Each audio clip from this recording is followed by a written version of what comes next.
Aquí inicia La Fosa Escéptica, un lugar para ejercitar la mente, con Alfonso Villalpando. Hola, este es el primer video del 2023. Por supuesto que a todos los que ven este video y a los que ya se han suscrito al canal, les deseo lo mejor para este año. Que tengan mucha salud y muchos éxitos en la actividad que desarrollen. Ya en el video anterior vimos que la Biblia, ese libro supuestamente escrito bajo la influencia divina, está plagado de tantas contradicciones que tiran ese gran castillo de naipes que los aleluyos le han levantado asegurando que ese libro es perfecto, lleno de amor y sabiduría. Por consiguiente, un Dios que haya inspirado ese espantoso e inexacto libro, en lugar de ser perfecto, le deja ver al lector las entretelas de su gran imperfección. Para decirlo en palabras más sencillas, ese Dios bíblico deja mucho que desear. Como personaje es débil, inexacto y completamente absurdo.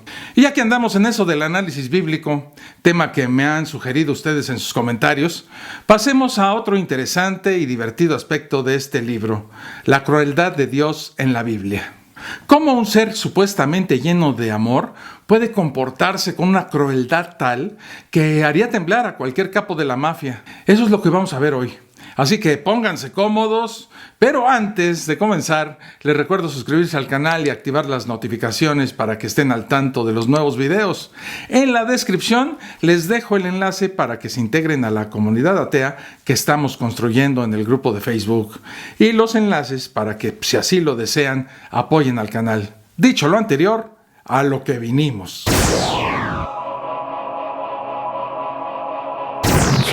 Los ateos rechazamos la Biblia porque, entre otras linduras, aprueba la crueldad y la injusticia, las cuales promueven de una manera escandalosa. En los sistemas legales civilizados, un principio fundamental es que el sufrimiento de los inocentes es la esencia de la injusticia. Sin embargo, la Biblia enseña que Dios violó sistemáticamente este precepto moral al dañar a personas inocentes. Exacto, señor Villalpando.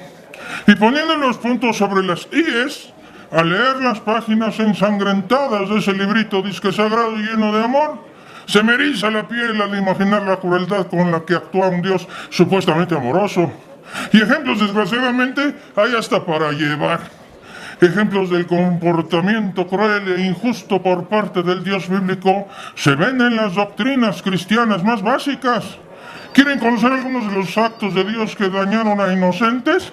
Bueno, pues por ejemplo, condenó a toda la raza humana y maldijo a toda su creación por los actos de dos personas, Adán y Eva. Ahogó a mujeres embarazadas, a niños y animales inocentes en el divertido episodio del diluvio universal. Atormentó, como solo él sabe hacerlo, a todos los egipcios y a sus animales con granizo y enfermedades solo porque un tipo faraón se negó a dejar que los israelitas salieran de Egipto y para acabarla, mató a los bebés egipcios en el momento de la Pascua. Todos estos crímenes están detallados en la Biblia y hay muchos más. Así es, profesor. Por ejemplo, después del Éxodo, ordenó a los israelitas que se divirtieran un rato exterminando a todos los hombres, mujeres y niños, no de una ni de dos, sino de 7 naciones, y le robaran la tierra. Además, él mismo mató al bebé del rey David a causa del adulterio de David con Betsabé. Si esto les parece poco, también prometió enviar a los no cristianos al tormento eterno.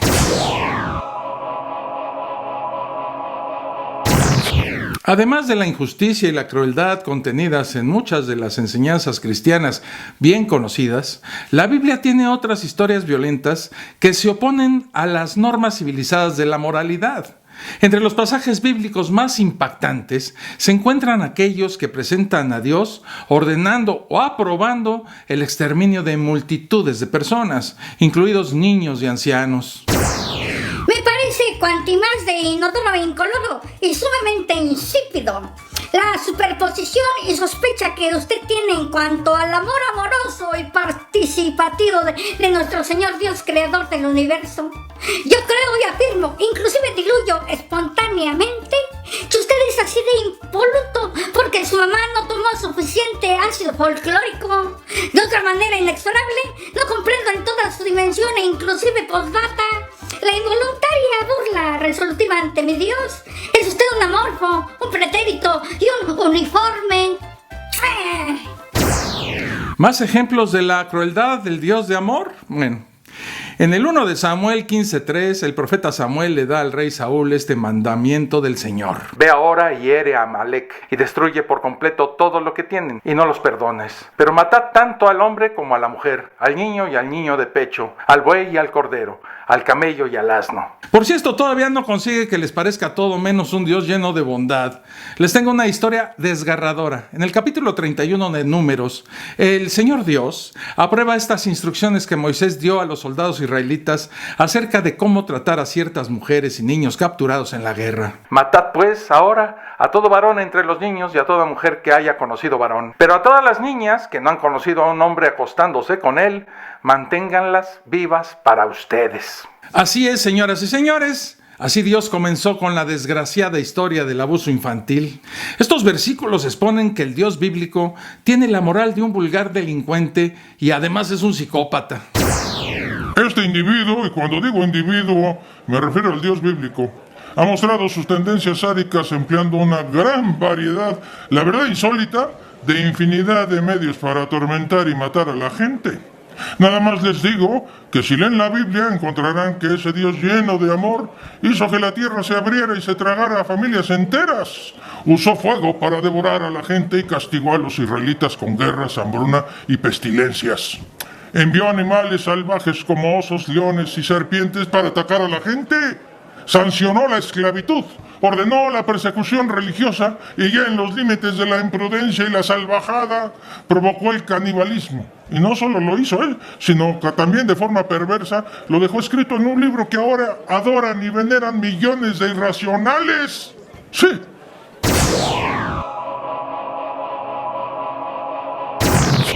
El Dios de la Biblia también es culpable de infligir castigos que son extremadamente desproporcionados con respecto a los actos cometidos.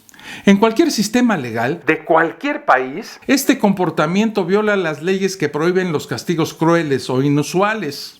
Evidentemente, castigar a personas completamente inocentes, como se ve en los versículos bíblicos que ya les mencioné, constituye un castigo terriblemente desproporcionado a la culpabilidad moral de los destinatarios. Y hay otros casos en los que los castigos bíblicos de Dios son sorprendentemente duros en comparación con los actos cometidos. ¿Ejemplos? Claro, hay muchos. En el Antiguo Testamento se cuenta que Dios recomienda, miren, amablemente por cierto, la ejecución por delitos como el de trabajar en sábado, maldecir a los padres, adorar a otros dioses, ser brujo, médium o mago, participar en actos homosexuales y no ser virgen en la noche de bodas. En el Nuevo Testamento, Dios se volvió mucho peor en cuanto a imponer castigos excesivamente severos.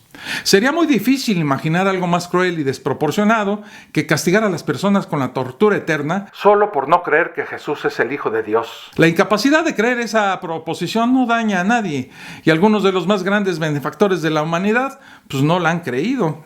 No obstante, Dios promete castigarlos a ellos y a todos los demás no creyentes con el dolor más horrible que se hayan ustedes imaginado. Un problema aún más grave, señoras y señores, con esto de la violencia y la injusticia en la Biblia, ¿saben cuál es? Pues es que con demasiada frecuencia las enseñanzas y el ejemplo del Dios bíblico han incitado a actos llenos de crueldad por parte de sus irracionales seguidores.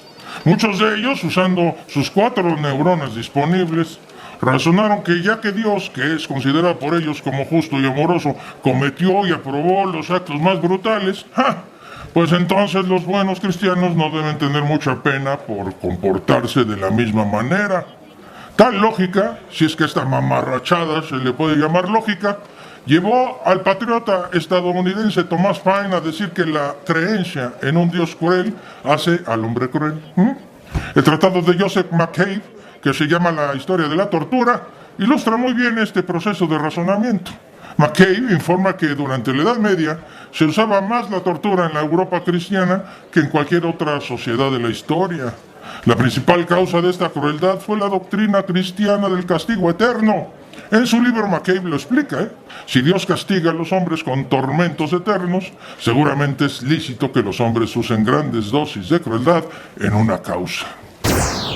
Otros ejemplos históricos de actos violentos e injustos respaldados por enseñanzas bíblicas incluyen pasajes tan hermosos como la Inquisición, las bellas cruzadas, las tiernas y cariñosas quemas de brujas, la infinita alegría de las guerras religiosas, la simpática animadversión contra los judíos, la siempre aleccionadora persecución de homosexuales, las heroicas conversiones de paganos, la esclavitud, las palizas a los niños, el tratamiento brutal hacia los enfermos mentales, la supresión de científicos, las flagelaciones y mutilaciones y ejecuciones violentas de personas condenadas por delitos y muchos otros actos criminales amparados por la religión.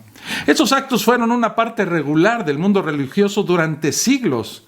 Thomas Paine estaba completamente en lo cierto al decir sobre la Biblia: es una historia de maldad que ha servido para corromper y embrutecer a la humanidad, y por mi parte la detesto sinceramente como detesto todo lo que es cruel.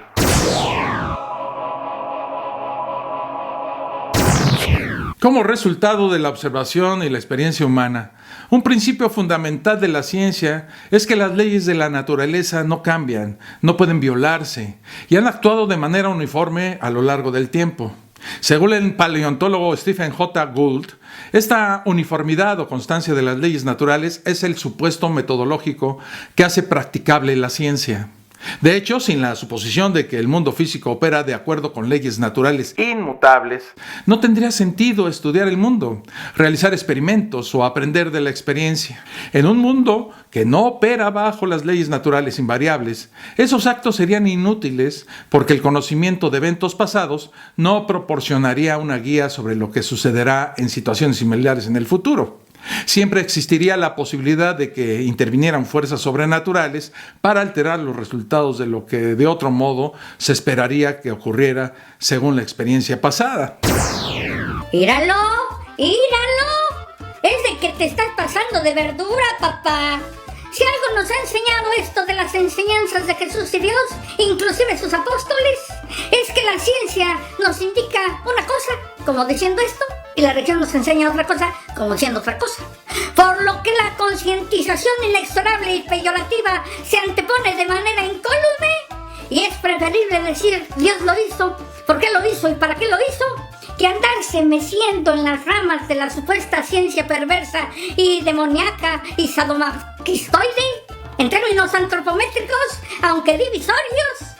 La religión siempre va anecdóticamente un paso adelante de esa ciencia que incluye mentiras como que venimos del mono, que la tierra es redonda o que la vecina es virgen, y tarugadas sin hipérbole. Y hablando de la vecina, ahorita regreso porque ya le toca su dosis de metáfora bíblica. Existe evidencia, de manera abrumadora, que muestra que los eventos físicos ocurren de acuerdo con leyes naturales inmutables. Y un mayor conocimiento de esas leyes mejora la capacidad de la humanidad en su conjunto para predecir eventos futuros y controlar el destino del ser humano.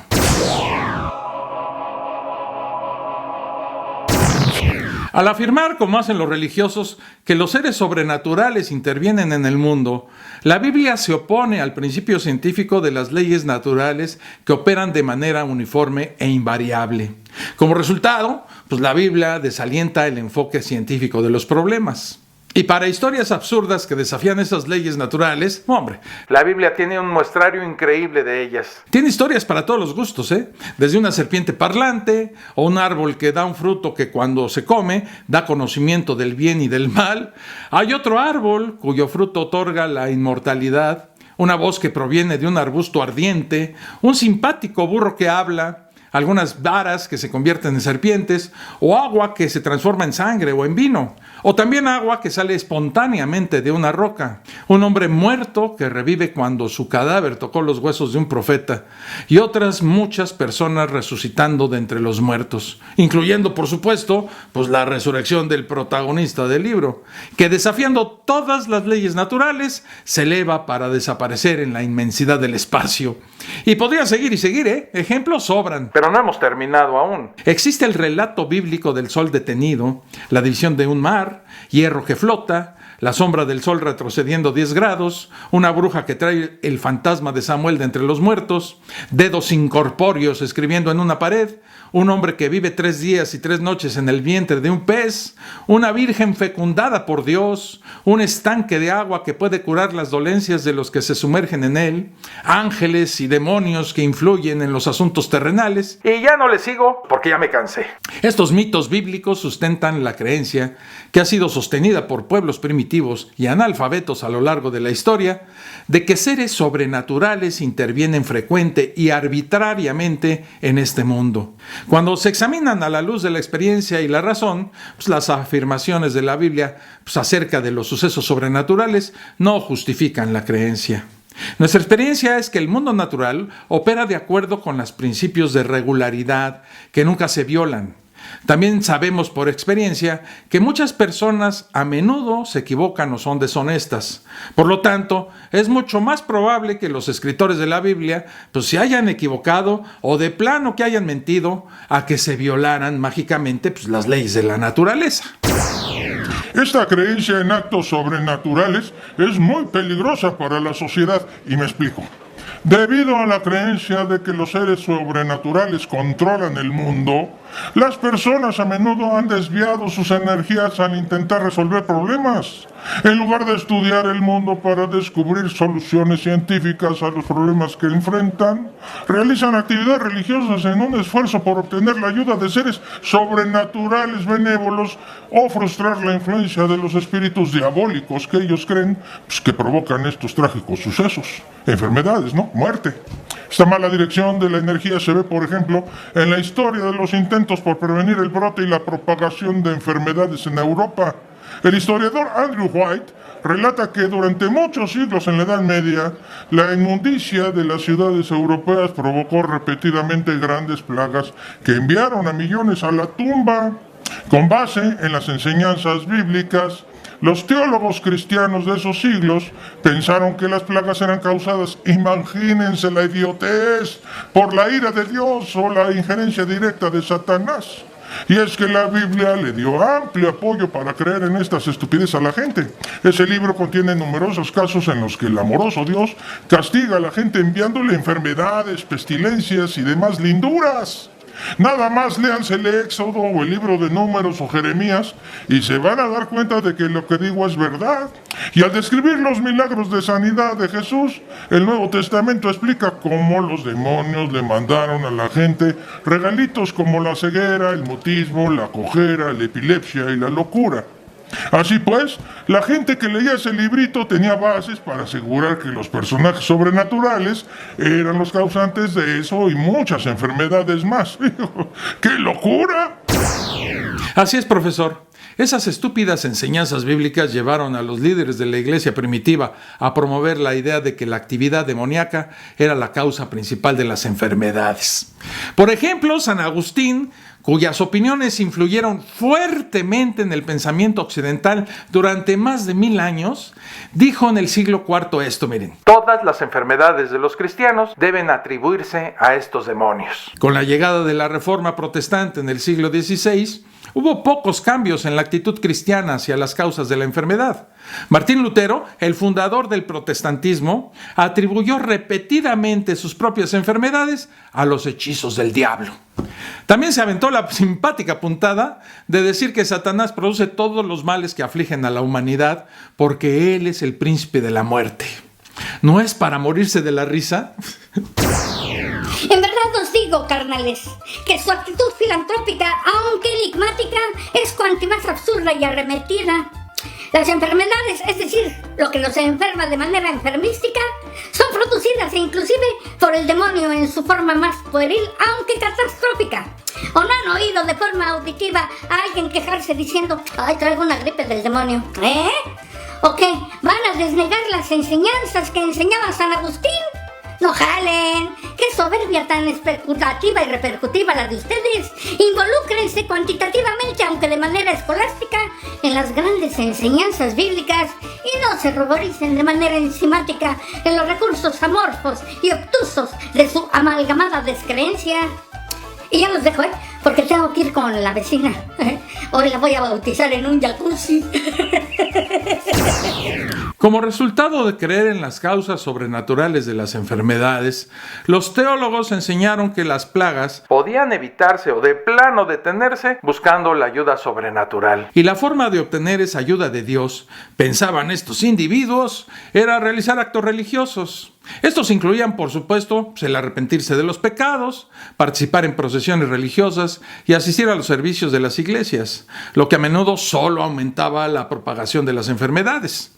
También ayudaba a curarse el matar a algunos judíos y brujas, ya que se creía que Satanás usaba a estos personajes como sus agentes para causar enfermedades. Pero sobre todo, lo que realmente decían que curaba era entregar a la iglesia dinero o bienes como casas, terrenos y cultivos. Hábilmente los líderes religiosos ignoraron en gran medida la posibilidad de causas físicas e impidieron la investigación de la verdadera causa de las enfermedades, pues eso afectaba directamente su influencia sobre la gente y, por supuesto, sus ingresos. Para que se den una idea de lo peligroso que es adjudicarle a seres sobrenaturales el origen de las enfermedades, pongamos como ejemplo la peste negra. Esta terrible enfermedad que afectó a la humanidad en la Edad Media y que estalló concretamente entre los años 1346 y 47. Se llevó entre las patas a cerca de la mitad de la población total de Europa. La historia va más o menos así, miren.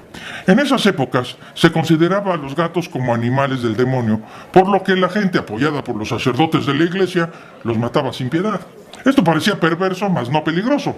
Pero hay que conocer que los gatos se alimentaban en esa época no con whiskas, no, sino con ratas y demás roedores, haciendo una especie de equilibrio en la población de las ratas. Debido a la constante eliminación de la población de este simpático felino doméstico, la población de ratas aumentó exponencialmente. ¿Y esto qué tiene que ver con la peste negra? Pues que el origen de esta enfermedad está precisamente en la Yersina pestis, un bacilo que se encuentra en las pulgas que atacan principalmente a las ratas. ¿Ahora van entendiendo? Se eliminan los demoníacos gatos, las ratas aumentan, las pulgas también, y pican a la gente. ¿Resultado? La gente se enferma de peste negra. Todo por la estupidez de considerar a los gatos agentes secretos del ejército de Satanás. Y para acabarla, los líderes religiosos obligaban a sus fieles creyentes a juntarse en iglesias para tratar de que Dios parara esa enfermedad. Lo único que lograron al juntar a la gente fue que la peste se propagara más rápidamente. Por eso, siempre he dicho que la estupidez combinada con la religión mata. A pesar de todas las oraciones, rituales y otras actividades religiosas, igualmente de inútiles, realizadas a lo largo de los siglos, la frecuencia y gravedad de las plagas no disminuyó hasta que apareció la higiene científica. Con respecto a las mejoras higiénicas instituidas durante la segunda mitad del siglo XIX, debo decir que las autoridades sanitarias han hecho en medio siglo mucho más para reducir la tasa de enfermedades y muertes de lo que se ha hecho en 1500 años por todos los fetiches que el razonamiento teológico pudiera idear o el poder eclesiástico imponer.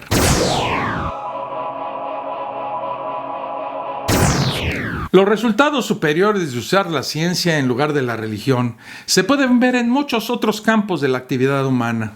Por lo tanto, los ateos aceptamos la visión científica de que este mundo opera bajo leyes naturales invariables que no pueden ser suspendidas por rituales religiosos y por ningún otro medio sobrenatural.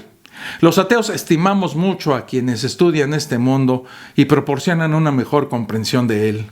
A diferencia de los teólogos que se enfocan en influir en la naturaleza con supuestos poderes sobrenaturales, las personas que utilizan una perspectiva científica han permitido lograr grandes avances en la reducción de la miseria y el aumento de la felicidad. Hasta aquí este video. Espero sus comentarios sobre el tema. Hasta el próximo. Un abrazo. Esto fue La Fosa Escéptica, un lugar para ejercitar la mente, con Alfonso Villalpando.